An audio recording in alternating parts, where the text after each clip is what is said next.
Ruth Boas. Kisah cinta di tengah krisis. Barista investor bertemu di warung kopi. Pembuka dramatis. Gadis ini kerja siang malam jadi barista buat bantu ibunya. Ternyata pelanggan tetap warungnya bukan orang sembarangan. Siapa sangka, dari warung kopi sederhana, tumbuh cinta yang mengubah hidup banyak orang. Salam pembuka. Hai, teman-teman semua. Balik lagi di channel kita. Tempatnya cerita-cerita viral yang bikin kamu mikir, ketawa, bahkan nangis bareng. Hari ini kita bakal ngebahas kisah cinta yang beda dari biasanya. Bukan di kafe mewah atau tempat romantis, tapi justru di tengah krisis ekonomi, di balik mesin kopi sederhana. Ajakan like, komen, subscribe. Kalau kamu suka cerita-cerita yang penuh makna kayak gini, jangan lupa ya buat like dulu videonya. Kasih komentar pendapatmu di bawah. Dan subscribe biar nggak ketinggalan cerita berikutnya. Karena setiap minggu kita punya kisah yang bisa nyentuh hati kamu. Ajakan tulis doa di komentar. Dan seperti biasa, tulis yuk doa terbaik kamu di kolom komentar. Siapa tahu doamu dan doa teman-teman lainnya bisa saling menguatkan di masa sulit ini. Di tengah resesi yang bikin semua orang ngencengin ikat pinggang, seorang gadis bernama Ruth kerja jadi barista di warung kopi kecil di pinggiran kota. Warung itu bukan kafe fancy, cuma tenda kopi pinggir jalan, tapi selalu ramai. Ruth melayani dengan senyum, walau dalam hatinya sering menangis karena tagihan rumah yang numpuk. Suatu hari, datang pelanggan baru, rapi, kalem, tapi nggak sok. Namanya Boas. Dia duduk sendiri, mesen kopi hitam, dan tiap hari balik lagi ke situ. Ruth awalnya mikir, pasti orang kantoran yang lagi ngirit. Tapi Boas ternyata beda. Dia suka ngobrolin buku, filosofi, bahkan nanya soal impian Ruth. Kamu pengen ngapain sih sebenarnya? Tanya Boas sambil nyeruput kopi. Ruth cuma senyum. Mau buka warung kopi sendiri.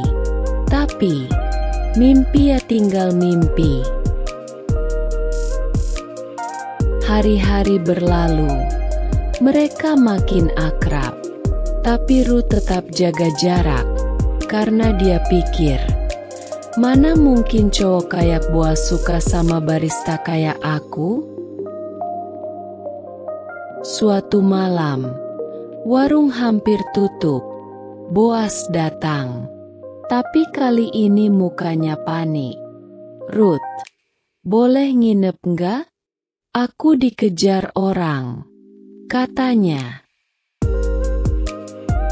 Ternyata, Boas baru nolak kerja sama dengan investor gelap, dan sekarang dia diincar.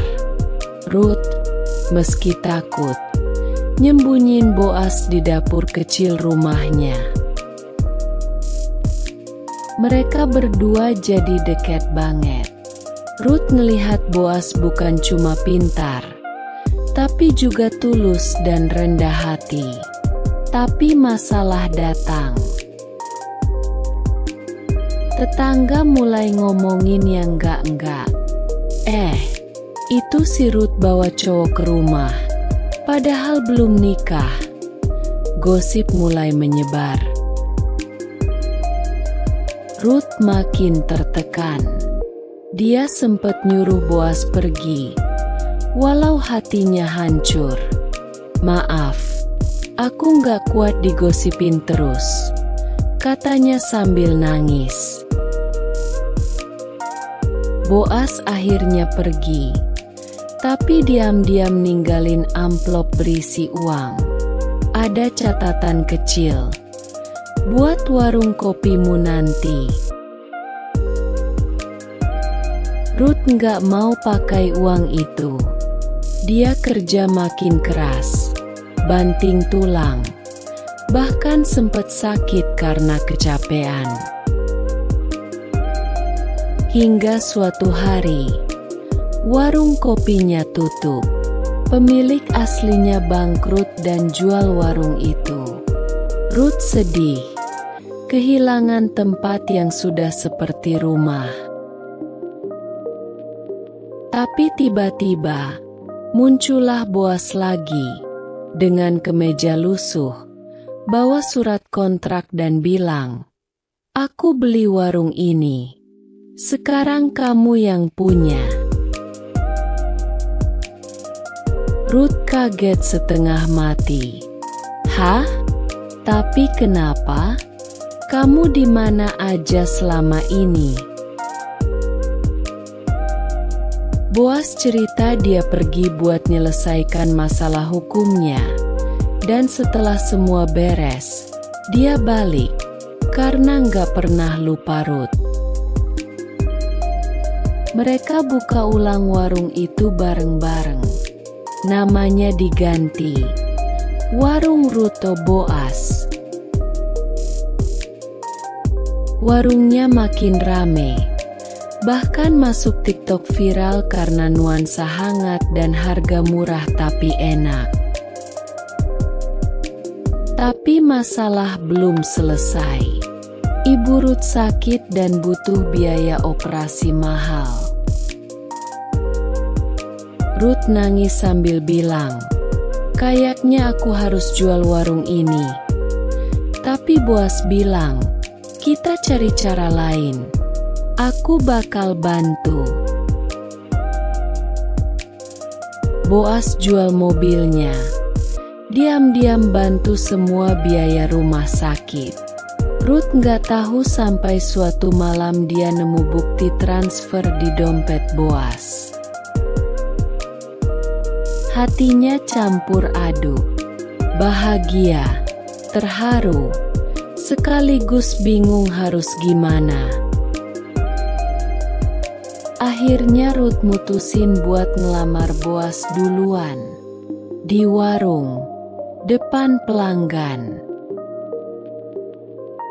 "Kalau kamu masih mau, aku mau nikah sama kamu.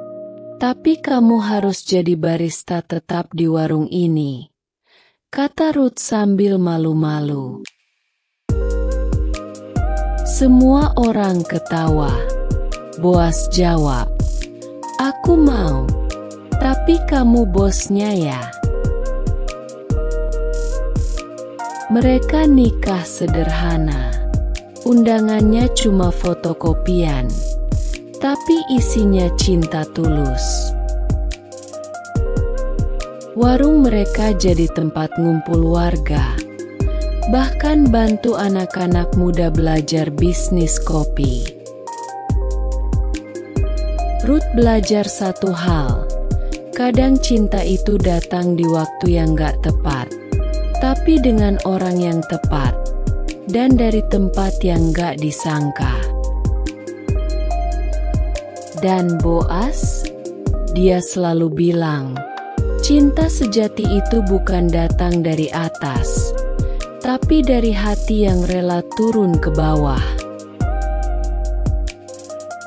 Penutup ajakan.